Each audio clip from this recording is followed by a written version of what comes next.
Bon, les gens, désolé, ma vidéo s'est coupée. Mon téléphone s'est éteint par accident. Donc là, on continue l'épisode. Mais il n'en a pas le courage. Comme Naoto a été distrait en pensant à Nagatoro, il trébuche, ce qui l'amène à étreindre Nagatoro et même à toucher ses parties intimes. J'arrive, j'ai moi entendu.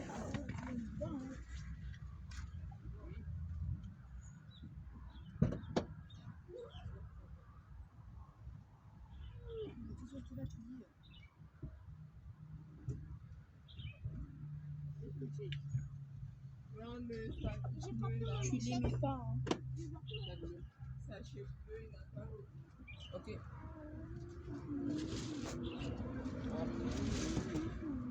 Attends la carotte. Ça fait tomber une carotte. Ça fait tomber le légume du lapin. Le lapin, c'est moi, je te rappelle, Dada. Du vin, j'ai mis quel homme. Redonne-moi mes manteaux. On tasse. Non, mais c'est pas tout. Il y a rien à sec. Il y a des bonbons, elle est partie comme Mentos. Mais les gens continuent, let's go, je fais ma gueule. Il y a ma famille qui est là. C'est alors que Naoto rencontre Gamo et Yos, qui ont gagné beaucoup d'argent en vendant des marchandises lors du festival culturel de l'école. Nagatoro apprend la nouvelle et décide d'accompagner Naoto. Après les cours, Naoto vient au club d'art pour dessiner. Nagatoro s'ennuie et accompagne Naoto. Il commence à faire froid, alors Nagatoro a préparé des bas noirs à l'avance. Elle remarque alors que Naoto rougit et lui demande délibérément de l'aider à enfiler les bas. Naoto n'ose pas aller à l'encontre des souhaits de Nagatoro. Il prend les bas noirs. Cependant, le contact du mollet est trop doux pour que Naoto puisse contrôler ses expressions faciales. La résistance de Nagatoro atteint ses limites et elle se débarrasse précipitamment de Naoto. Plus tard, Nagatoro demande à Naoto ce qu'il en pense. Naoto est timide et murmure que cela lui va bien. Naoto et Nagatoro participent ensuite à la fête, qui se déroule dans une cafétéria à sushi. En tant que seul homme, Naoto devient l'esclave des filles. Seul Nagatoro lui propose d'aller chercher de la nourriture. En raison de leur siège, Nagatoro doit être proche de Naoto pour obtenir les sushis. Naoto touche presque les parties intimes de Nagatoro. Nagatoro fait ensuite l'éloge de la performance de Naoto lors du festival culturel et demande à tout le monde de respecter Naoto. Pour attirer l'attention de Naoto, Nagatoro fait une blague salace avec des sushis. Les autres pensent que la blague de Nagatoro n'est pas appropriée. Naoto ne veut pas que Nagatoro soit embarrassé, alors non seulement il mange ses sushis, mais il en vante les mérites. L'atmosphère à la table redevient harmonieuse. En voyant le sourire de Nagatoro, Naoto se sent très satisfait. Le lendemain, Naoto dessine au club d'art. Il n'est pas satisfait de ses peintures. La présidente découvre également le problème de Naoto et lui conseille de sortir dessiner. Elle donne à Naoto 2 billets pour le zoo, lui demandant d'y aller avec Nagatoro, ce qui est entendu par Nagatoro. En raison de la prononciation du japonais, elle comprend mal que la présidente veut qu'elle ait une relation intime avec Naoto. Après le départ du président, Nagatoro fait des recherches en ligne sur le zoo et le trouve parfait pour un rendez-vous. Elle fait semblant de ne rien savoir et entre dans le club d'art. Naoto demande à Nagatoro si elle aime les animaux et si elle sait les dessiner. Nagatoro exprime son amour de l'art pour répondre à Naoto. Naoto prend son courage à 2 mains et invite Nagatoro à l'accompagner au zoo. Le week-end, Naoto et Nagatoro se retrouvent au zoo. Naoto donne à Nagatoro le carnet de croquis qu'il a préparé. Nagatoro se rend compte qu'elle a mal compris les paroles du président.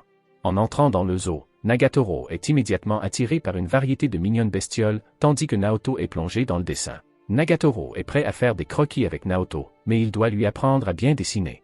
Nagatoro demande délibérément à Naoto de lui tenir la main et de dessiner. Naoto n'ose pas regarder Nagatoro et dessine rapidement le contour de l'animal.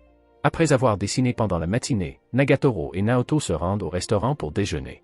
Nagatoro pense que ses talents de dessinatrice sont encore médiocres, mais Naoto l'encourage en lui disant qu'elle s'améliore progressivement. En entendant cela, Nagatoro est heureuse. Elle complimente les peintures de Naoto et lui demande quelle est l'astuce pour dessiner. Naoto se souvient de ce que le président lui a dit un jour, à savoir que la chose la plus importante pour la création est l'amour. Pendant que Nagatoro va aux toilettes, Naoto rencontre l'un de ses amis masculins.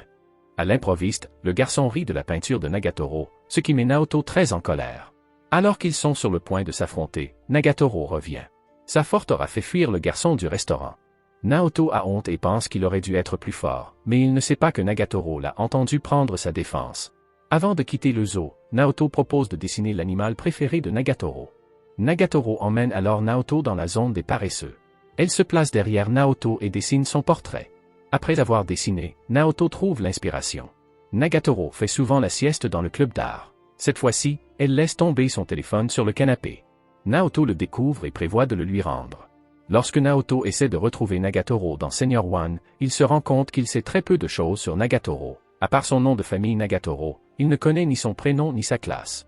C'est alors qu'une fille demande à Naoto qui il cherche. Comme Nagatoro est très célèbre dans sa classe, la fille lui parle de la classe de Nagatoro. Cependant, Nagatoro n'est pas dans la classe et Naoto ne voit que ses amis. Il a peur qu'elle se moque de lui et se cache précipitamment dans l'armoire. À ce moment-là, Nagatoro revient dans la classe. Naoto les entend parler des types de garçons qu'ils aiment. Lorsque Nagatoro parle, le cœur de Naoto bat très vite. Nagatoro dit qu'elle aime les garçons qui peuvent lui apporter du plaisir. De façon inattendue, les filles mentionnent rapidement Naoto. Naoto est si nerveux qu'il fait accidentellement du bruit dans l'armoire. Nagatoro ouvre l'armoire et voit Naoto se cacher à l'intérieur. Naoto en profite pour rendre le téléphone à Nagatoro, puis Nagatoro le sort secrètement de la salle de classe. Nagatoro demande à Naoto s'il a entendu ce qu'elle a dit. Naoto ne répond pas et s'enfuit. Naoto commence à se préparer pour le marathon de l'école. Le jour de la course, Nagatoro propose de rivaliser avec Naoto pour voir qui court le plus vite. Le président les dépasse, Nagatoro développe un fort désir de gagner et pousse Naoto à rattraper le président. Cependant, Naoto se tord accidentellement la cheville. Il veut que Nagatoro parte en premier, mais ce dernier insiste pour l'accompagner. Naoto se rend compte que même si Nagatoro aime le taquiner, elle s'est toujours souciée de lui. Plus tard, Nagatoro lui propose de le porter sur son dos. Sous l'impulsion de Nagatoro, Naoto suit ses instructions. Nagatoro se sent bientôt épuisée, mais elle est très têtue et refuse de lâcher Naoto. C'est alors que les amis de Nagatoro la rattrapent et emportent Naoto avec Nagatoro jusqu'à la ligne d'arrivée. Les marathons sont des courses individuelles où l'on finit par être éliminé pour faute. Pendant quelques jours, Nagatoro n'est pas venu voir Naoto. Lorsqu'il rencontre Gamo et Yos, Naoto leur demande des nouvelles de Nagatoro. Il s'avère que Nagatoro est resté à la maison ces derniers jours pour cause de maladie. Il donne les devoirs à Naoto en lui demandant de les apporter à Nagatoro. Pour rendre visite à Nagatoro, Naoto a préparé un souvenir. Il sonne à la porte, mais personne ne répond. Craignant que Nagatoro ne se soit évanoui à la maison, Naoto s'introduit dans la cour. Misaki, la sœur aînée de Nagatoro, prend Naoto pour un pervers et appelle la police. Naoto s'empresse d'expliquer qu'il est l'aîné de Nagatoro et qu'il vient lui donner ses devoirs. Une fois le malentendu résolu, Naoto entre enfin dans la maison de Nagatoro. Comme Nagatoro dort encore, Misaki et Naoto discutent un moment. Rappelé par Misaki, Naoto réalise à quel point Nagatoro est spécial pour lui. Après l'apparition de Nagatoro, sa vie a pris une autre couleur. C'est à ce moment-là que Nagatoro se réveille. Elle ne s'attendait pas à ce que Naoto vienne soudainement lui rendre visite et se dépêche de retourner dans sa chambre pour se changer. Pendant le dessert, Nagatoro propose délibérément à Naoto de lui donner du pudding. Naoto ne peut pas refuser, mais il ne s'attendait pas à ce que Misaki dise à Nagatoro que Naoto l'aime bien. Lorsque Naoto veut partir,